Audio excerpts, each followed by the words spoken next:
प्रणाम साथियों, मैं अभिषेक तिवारी हूं और आज मुद्दे की बात में हम चर्चा करने वाले हैं मध्य प्रदेश विधानसभा चुनाव की। मध्य प्रदेश विधानसभा चुनाव में बड़े नेताओं की आम सभाओं का दौर शुरू हो गया है।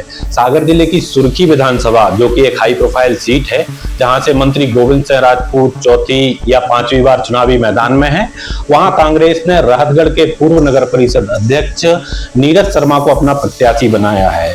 सुरखी विधानसभा में आज जैसी नगर में कांग्रेस अध्यक्ष कमलनाथ की आमसभा हुई। आमसभा में कमलनाथ ने अपने वचन पत्र को दोहराया और साथ ही साथ जैसी नगर को नगर परिषद बनाने की एक बड़ी घोषणा भी की। इसके अतिरिक्त मध्य प्रदेश कांग्रेस अध्यक्ष कमलनाथ ने मंत्री गोविंद सिंह राजपूत पर भी जमकर हमले बोले। उन्होंने कहा कि सुरखी विधानसभा अत्याचार और भ्रष्टाचार का केंद्र बन गया है। कांग्रेस की सरकार आने पर इसका हिसाब किया जाएगा।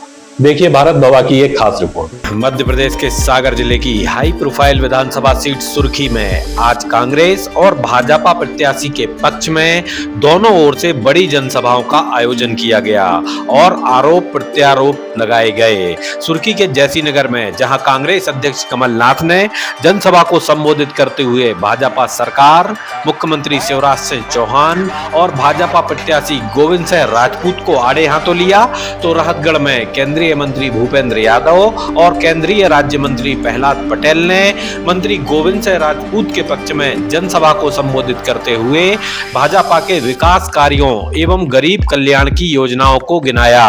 मंत्री भूपेंद्र यादव ने कहा कि आपको तय करना है कि आप राम मंदिर बनाने वालों के साथ खड़े हैं या फिर राम मंदिर के खिलाफ बात करने वालों के।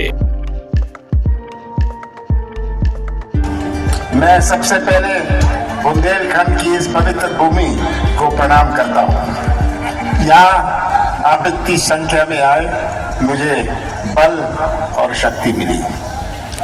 बल और शक्ति मिली, और साथ साथ आते ही जो मैंने बात सुनी, राजू पटेल की बात सुनी, गीता राय की बात सुनी, दशरथ अहिरवार की बात सुनी, आपने राजकुमार धरोहरा के परिवार, उनके बच्चे और उनके भाई की बात सुनी।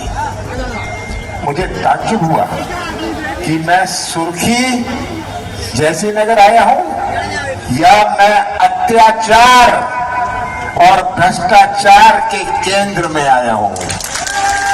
ये पूरी सुरखी विधानसभा क्षेत्र और जैसी नगर भ्रष्टाचार और अत्याचार का केंद्र है। हमारे स्थानीय उम्मीदवार, आपको सागर नहीं जाना पड़ेगा, इतने सालों बाद आपको स्थानीय उम्मीदवार मिला है, और ये आपके उम्मीदवार नहीं है, ये मेरे प्रतिनिधि हैं। याद रखिएगा, जो अत्याचार करने वाले थे, भ्रष्टाचार करने वाले थे, वो भी कान खोल के सुन लें कि क्या होने वाला है, किसके साथ होगा, क्या क्या होगा।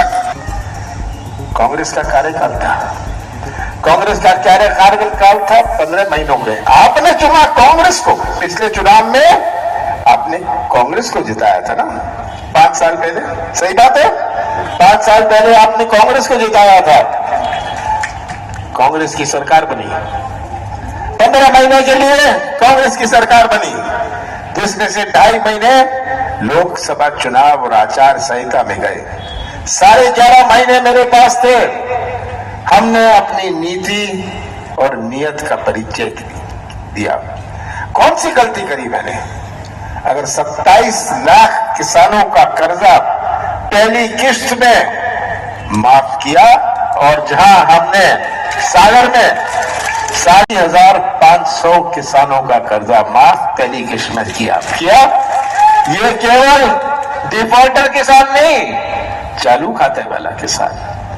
कि हम जानते हैं कि हमारी मजबूती, अगर हम प्रदेश की अर्थव्यवस्था की बात करें, प्रदेश की अर्थव्यवस्था भोपाल और इंदौर पर आधारित नहीं है। प्रदेश की अर्थव्यवस्था जैसी नगर सुरखी पर आधारित है, हमारे कृषि क्षेत्र पर आधारित है।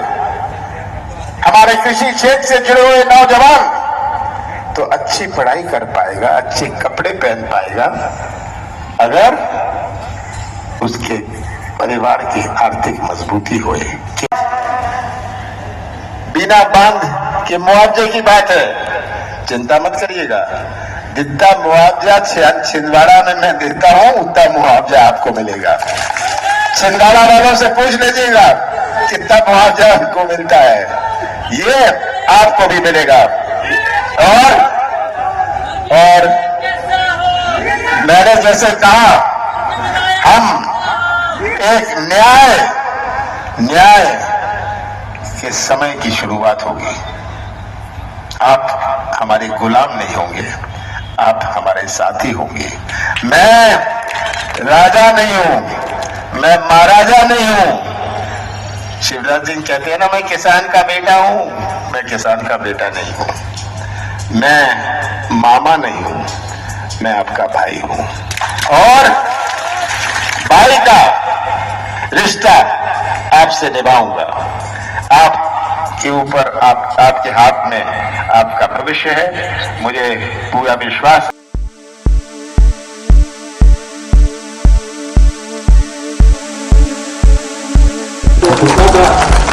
भाजपा वाले मंदिर बनाएंगे लेकिन तारीख नहीं बताएंगे।